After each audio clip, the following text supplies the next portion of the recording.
Hello, everyone. This is Janet, the mature lesbian.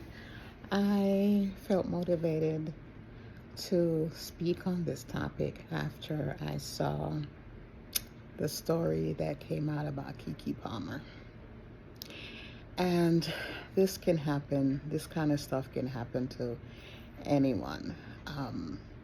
And I'm going to speak for me. I don't know Keke Palmer, never met Keke Palmer, probably will never meet the woman. I'm older, but I'm not on her level. I don't move in her circles, so chances are I would never meet her. But I have to say, so I'm going to speak about my experience. So I alluded in my coming out video to something terrifying and horrible that happened to me, and I never thought that's an experience I would ever have. Okay, so I have to go back a little bit. So I always knew, even when I didn't know what the terminology was, I knew I was different, and different in the sense that there was a likeness, because I felt it from maybe about 5 or 6, and I liked being more with little girls. And when I say being with, I mean being around, playing with, socializing with girls than I did boys. And the older I got, the more of course, then, and I dated a lot of boys. Never went beyond kissing. When I was 16, let me back up a little bit. So I had three actually really close friends from about maybe the age of 11. And the one of them, her name is, I'm not going to say her real name, I'm going to say the name people know her as, which is Pepsi. The other one, I'm not going to say her name, but I'm going to refer to her as S. And the other one was S2, because two of my friends, their names start with the same letter. So that's why I'm going to refer to one as S and one as S2. And so we were very close from, I would say, maybe even as early as maybe 7 or 8. And we always played together, always, ran around together. We went to school together. And when I was about 14, S2 mother, oh my God, she was a horrible woman. And I remember her looking at me and saying, "I don't ever see you with any boys. Something is wrong with you." And I don't know what it was, but when she said that, I panicked. I panicked to the point that, knowing that there was something different about me, of course my friends didn't know. I never said anything to them. I just, pretended like I acted like I like boys just like they did. So my life never changed. I never separated myself from them in that way. Never had that conversation with either ladies. So when S2 mother said that, of course I panicked, because my thought process was, oh my God, yes, I'm different, and she knows. There's something she knows why she's saying what she's saying. So of course I quickly stopped talking to S2, stop hanging around S2, so I wouldn't be on her mother's radar. Still at 14, not knowing what that was. Okay, so we go on. I'm still friends with Pepsi, and I'm still friends with S. But S2 is no longer in the picture. Totally just stopped speaking to her. When I was about 16, S was raised by her aunt. And not that she didn't have a relationship with her parents, because she did, but for financial reason, S moved from the town she was living in to live with her aunt who had no children. So the aunt was, I guess, more financially stable and was able to take care of S. And then soon S's younger sister moved in with S and the S's aunt and S's uncle. S has a cousin, an older cousin. We're gonna say his name is L. Leroy. We're gonna say his name is Leroy. And unbeknownst to me, Leroy is at least 10 years older than me. Leroy liked me. I knew I knew on an instinctive level, even at 16, that Leroy liked me. And because I was afraid that someone else would stumble on the fact that I am different, and by now I'm understanding and knowing that my sexual thoughts and feelings are towards other girls. So, of course, when Leroy approached me, I jumped at it, not even thinking. Leroy is 10 years older than you. You're 16. You have no business being with a 16-year-old. But I've always been a strong individual. I know who I am and know my mind. I might have hid my true self, but I knew who I was, and what I wanted or didn't want, you couldn't move me on that. So, with that being said, I started a relationship with Leroy. We never consummated the relationship. He never pushed me. He got me so comfortable, started giving me money, spending money on me. I could buy whatever I want, do whatever I want, get whatever I want. Of course, he never pushed me. And like I said, he never pushed me, never attempted to kiss me or anything. I knew later that he was, in a sense, grooming me.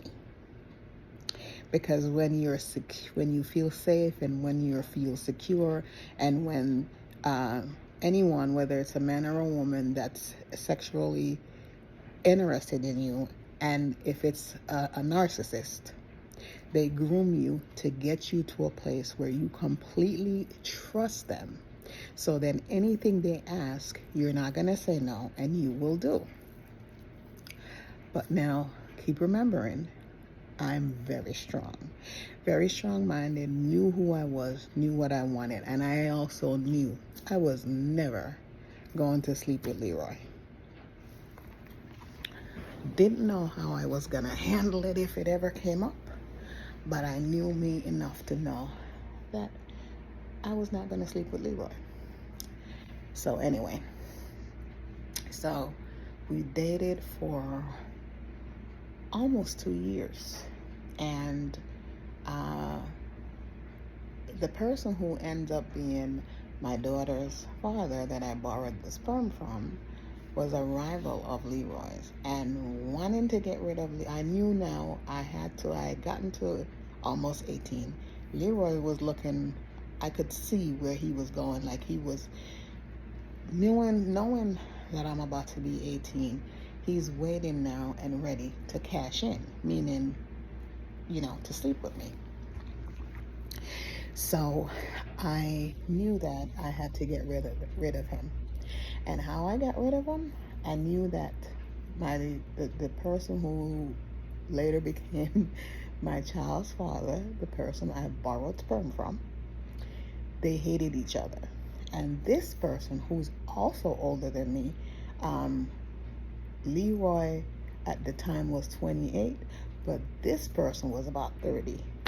How I got myself in these things, I don't ever know. But I think I choose people that, in a way, I don't know. I can't even explain it. That's something I'm gonna have to ask my therapist.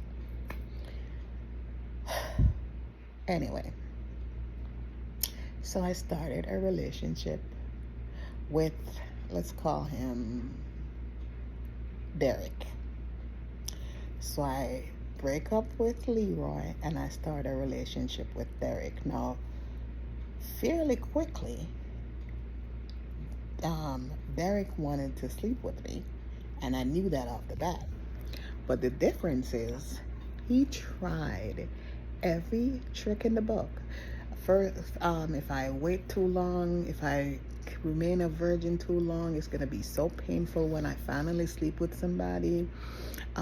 He could do it so that I didn't feel any pain, and so I threw it out there that I didn't want to sleep with somebody unless we were married.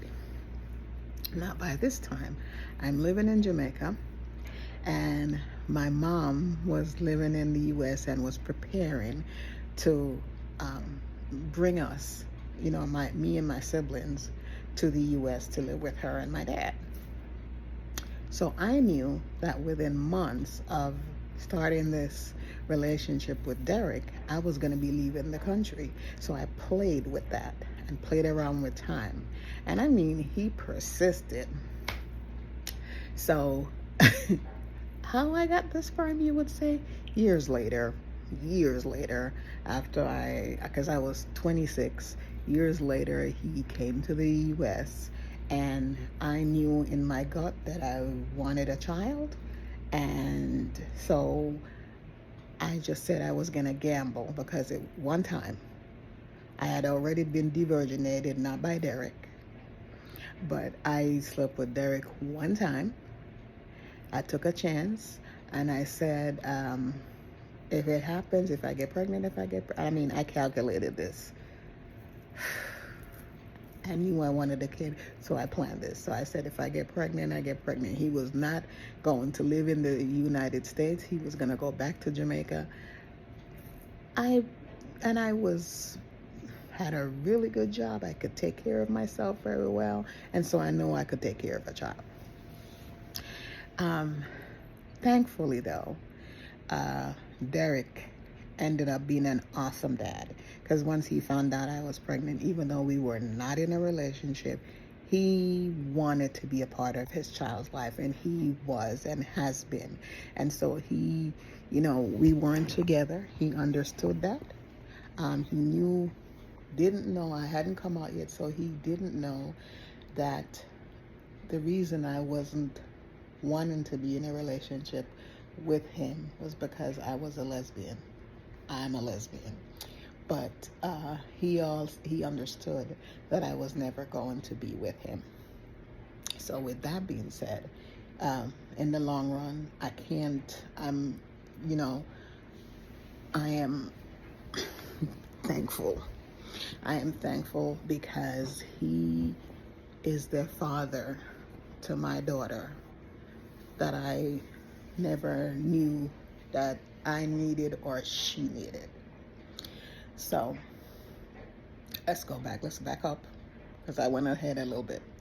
So I left Jamaica after I broke up with Derek before I left Jamaica. So when I did sleep with him, like I said, we weren't in any relationship. It was just like a passing through thing. And I knew what I wanted and took a chance. And thank God I got pregnant. So broke up with him before I left Jamaica to come to America. And that was 18. And between 18 and 25, I dated a little bit, all men, because I still hadn't come out yet. Still kept saying that I was straight, even though I know myself. I know with everything in me that I was not straight. But I had to fit in. I am in a Jamaican family. I am fearful. I'm afraid. Okay. So, and I did end up when I turned 21, I decided that nobody at 21 should be a virgin. So I was dating someone at the time, and I planned it. I made sure I lost my virginity. And I thought that this was going to be the test. Nah, Janet, you really don't like girls. It's just a phase. And when you finally sleep with a guy, you're going to enjoy sex and you're going to know that, yes, you want to be with a guy. Well, between you and me, that didn't work as planned because I did not enjoy being with a man. But as with a lot of women, we continue to act like we're straight. So I ended up having, after that person, I had a relationship with someone else and someone else. So at some point, a cousin of mine had moved to Florida and I decided, actually not decided, she had moved to Florida and I decided that I didn't want to live in New York City anymore and I wanted to live in a warm climate, and of course Florida was warm. And so I went to visit, liked it, stayed with her, and then decided that I was going to move to Florida. So of course I cashed in my 401k, bought a home. By this time my daughter was 18 months when this happened. And so my daughter and I packed up and we moved to Florida. After a few months of being in Florida, I wasn't dating. And of course, no one knew that I am gay or I'm a lesbian. And so my cousin kept wanting to, set me up with the people she knew. And she knew this guy that she thought him and I would, be very good together. And so she introduced us over the phone because we then started having a long distance relationship. He said the things that I wanted to hear, kind of groomed me as well. Said that, now, look, I'm not claiming to be an innocent here because I was also being deceptive. I knew in my heart who I was, but I still was not comfortable, identifying myself as a lesbian or, a woman who liked other women. I wasn't in a place where I was ready to come out. I wasn't in a place where I could declare who I was. I just was not ready. I was not in that space to say, this is who I am. This is who I am. And I'm moving to get it to better light. This is who I am. I was just not at that place yet. So this person and I, and we're gonna call him Robert. Like I said, Robert and I started a long distance because Robert was living in New York, but he had plans to move to Florida. And so we started a telephone conversations. Those conversations then moved to him coming to visit. He came to visit. I think he stayed for a week. When he came to visit, he was not the person I thought he was. But, I was so wrapped up in trying to be this straight woman that I ignored all of the signs and said, okay, I'm going to continue with this relationship. And I'm telling this story. 2 people in my life knows what happened to me as a result of this, but I've just mentioned, I was raped. And so they think that it's a stranger, it's somebody that I don't know, but I've never had the full conversation or discussion with anyone. I wasn't ready. Um, but when I saw this thing with Keke Palmer, that's what got me to thinking about it. And I saw how she was violated. And that's the word that came to me when I saw her story, because that's how I felt for 27, almost 28 years, violated. So let's continue with the story, and I can, continue to say what happened. So, Robert went back to New York, and then after a few more months of us talking on the phone, talking to each other, we planned, and this is how stupid I was. And I'm going to say stupid because I made a decision that I knew was a wrong decision for me, but I didn't listen to any of the warning signs. And I know that before Keke Palmer's boyfriend hit her that first time, she knew it was going to happen. But sometimes we don't. We choose to ignore the red flags. We choose to ignore the warning signs. And I'm not blaming her. I'm just saying, because she appears to me to be a strong woman.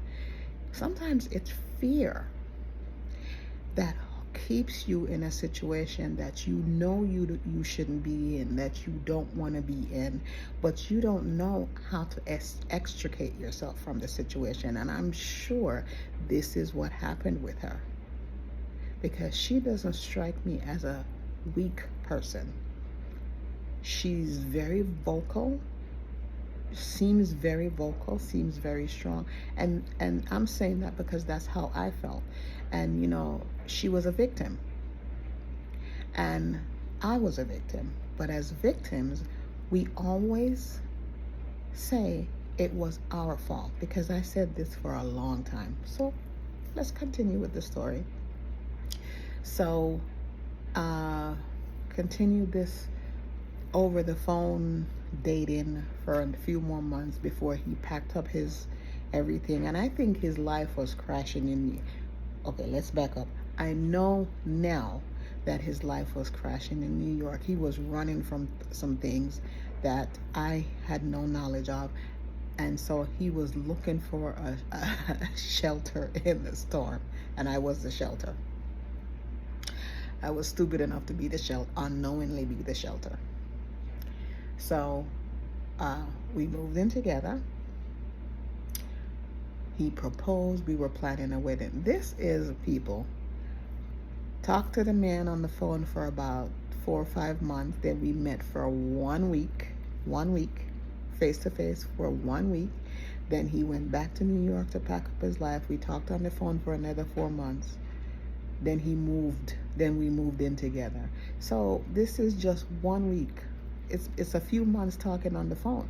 It's at least 8 or 9 months talking on the phone, but I was only physically around this person for 1 week. Anyway, so he moved back, and as soon as we moved in together, I had seen red flags before, but as soon as we moved in together, the bells started clanging. I could hear it, I know it, I see it. I knew I knew what I was doing wasn't right for me, neither was it right for my child. But at this point, however, by this time I had already agreed to marry this person, entertained him in my life, and brought him around my child. And I'm a very smart woman. I'm a very smart woman. I'm not asking you, I'm a very smart woman. But I know now, and I know that through therapy, that there was something deep inside of me that I needed to fix. I needed to own up to the fact that I wasn't living my authentic life, and I tried everything to mask that. And so I figured if I was married in a consensual married relationship, I'm not gay. I'm not gay. And that cost me. He became very controlling, tried to tell me what I could do, where I could go, when I could go, and then moved it up another notch by saying to me, and I found this out by accident. I was working at the Sports Authority, the corporate headquarters in Florida. Sports Authority is, that made the sneakers, the basketballs, blah blah blah. So I was working at the corporate office, and the office is all glass. So you can, if you're outside, you can't see in, but if you're inside, you can see out. And I didn't know that he would have days off in the week, and he would come to my job and sit outside to see where I was going and all of that. I had no clue until a coworker came to me one day and said, I thought your fiance, doesn't your fiance drive such and such a car? And I said, yes. I was asking her why, and she says, because he's outside. I said, no, he's at work. So she said, come with me. We go downstairs. We are in the lobby. And again, like I mentioned, the glass you can see out, but you can't see. He couldn't see from outside, inside. But if I had gone out the door, he would have seen me. But I'm in the lobby, and I can see him outside sitting in his car. Then I found out later that he had been doing this for a while. So of course I started panicking, and never brought it up to him, never asked him about it. But the controlling got worse, and I knew that I had to put my foot down. And I was afraid. Yes, I was afraid, but I knew I had to put my foot down. So I told him, and that was my mistake. I should have acted and not spoken. I told him that I would be leaving, I'm ending the relationship and I would be leaving. And we lived at the time in a 2-bedroom apartment. One of the bedroom was for him and I, one of the bedroom was for my daughter. And that night I slept in my daughter's bedroom with her, with the door locked from the inside. So the next day he left for work. I thought he left for work, and so after once I heard him leave, I got up, and because my clothes and everything was still in the closet, so I got up, went into the bedroom to get my clothes out for work, only to be surprised by him. He came in, trapped me in the bedroom, and proceeded to have his way with me. And while he was doing it, and I kept saying no, I very clearly said no. I fought. I wasn't afraid. I wasn't afraid until I said no. And he said to me, I am going to teach you how to treat me and how to speak to me. And of course, this idiot thought that after he raped me, because that is a rape, I didn't consent to it. After he raped me and left, thought that he was gonna come home and find me. So what I did, I packed all I could for my child and I, clothing. I had a garbage bag of clothes and a little bag of clothes, because don't ask me where the suitcases were. When I went to look for them, I couldn't find them, so I'm assuming that he did something with the suitcases. Called a friend of mine. She came and picked me up. She was at work. She came and picked me up. I called out of work, stayed with the friend that he didn't know about this person, stayed with her overnight, and went in and explained to my HR department why I had to leave town, and begged them to pay me. I would have been getting paid in 2 days, but I begged them to pay me give me that paycheck, which they didn't have to do, but they did. The one thing I didn't do that I should have done, I never reported it. I was ashamed because I lived with him, and I thought that they were going to say I consented because I lived with him. And that I was just so ashamed. I was so ashamed. I was ashamed. I was embarrassed. I felt violated. I felt like a victim and acted like a victim for the next 15 years. And it took therapy to get me where I am today. And so, of course, I didn't tell any of my family what happened except for my cousin, and I didn't even go into detail. I just told her we broke up. Didn't tell her where I was because I had to wait 2 days to get on a plane, but I stayed at my friend's co-worker, because we really weren't friends, but a co-worker, with my child. And we were on a plane, and I had a car I was paying a note on. Ended up leaving that car at the airport in Florida because I knew I had to get out of Dodge. Long story short, a few months later, I found out I was pregnant with my son. And once I found out I was pregnant with my son, I knew I wasn't going to have this child. He was the result of a rape. I didn't want to have this man's child inside of my body. It was bad enough that I felt violated. Problem with that is, God have a funny way of laughing. Problem with that is, I made arrangements to have an abortion. And I was on birth control, so don't ask me how I got pregnant. I know I was taking the pill. And I went, I'm laughing, not because it's funny, but I'm glad that I'm in a place where I conquered, and I no longer feel like a victim. And I conquered. I overcame. So anyway, went to this hospital in New York. It was one of those hospitals where if you don't have income, you can get free services. And I went to this hospital because, of course, the health insurance I have from Florida wasn't going to pay for this. I came from Florida, I left immediately. So I came from Florida really with little money.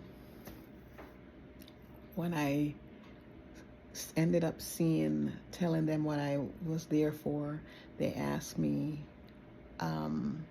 if I had any idea how far along I was. And I guesstimated because I was on birth control, so I don't know. That's the only person I had been in a sexual relationship with, so I knew it had to be him, but I didn't know how long I had been pregnant, and didn't realize. I would find out later that the pregnancy happened the day he raped me. But anyway, so they told me I had to come back the next day because they had to do an ultrasound to make sure how far along I was. Because if I was beyond a certain point, then they would have to do what's called a D&C, which is more like you're actually having this child. Anyway, so I went back the next day. And the only person who at this point knew that I was pregnant was another cousin, who ended up dying months before my son was born. And so he got the female version of her name, the male version of her name, because I remember she stood with me. She stood with me. She went with me to the hospital the second day because I had planned for an abortion. She went with me that second day. And when I went in to do the ultrasound, I didn't look at the monitor because I didn't want to see it. Again, I said I felt violated, and there was a child in me that I did not want. A child from a monster that I did not want. That's all I knew. And I heard his heartbeat. And the minute I heard his heartbeat, I fell in love with my child. I couldn't go through with the abortion. And the doctor told me after, she says, well, we would have had to do a D&C because, and I had been back from Florida for exactly 5 months, and I was 5 months pregnant. So I knew that the day he violated me is the day I got pregnant. And so I fell in love with my son's heartbeat, and I had him. And I have never regretted that decision. He came from a violent act, but he's one of the loves of my life, my daughter being the other.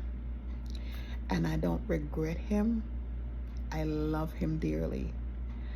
The point I'm trying to make is, I was a strong person, but I ignored some big red flags. And I believe Keke Palmer did the same. And sometimes we do that because they're underlying issues. And with me, one of them was I wasn't being my true self. So I was hiding, I was lying, and I was trying to cover up this lie by getting involved with this other person. That is going to give me cover as a married straight woman. Whew. And all I ended up doing by lying about who I was creating a bigger issue. Now, I don't no longer take the blame for this because I'm very lucky in that I got my son out of it, and I have no clue what happened to the bastard who violated me, and I don't want to know. But one of the things that came out of it is I came out after a few years after years of therapy, not a few, after years of therapy.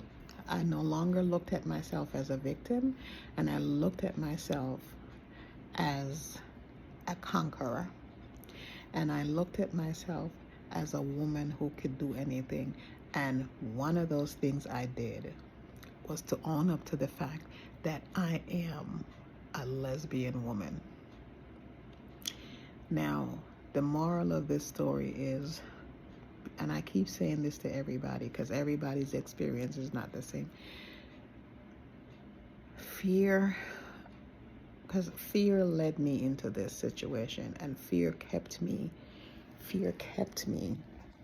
feeling like I had done something wrong. And we have to let go of fear, and we have to claim who we are and, be strong. And if we need therapy or whatever it is you need to do that, then you're just going to have to, whatever it is you need to do to make yourself be the person that you know you are. Do it. Do it. Let go of fear. Don't let fear hold you back. And I've done that for a long time. This channel may not go anywhere, but I'm going to continue to live in my truth. I'm going to continue to be who I am. And I'll be damned if I'm going to apologize for who I am, what I am, and how I am. I hope you enjoyed my story. I hope you get a lesson from my story. And as always, please like and subscribe to my channel, because I'm going to continue to be the mature lesbian.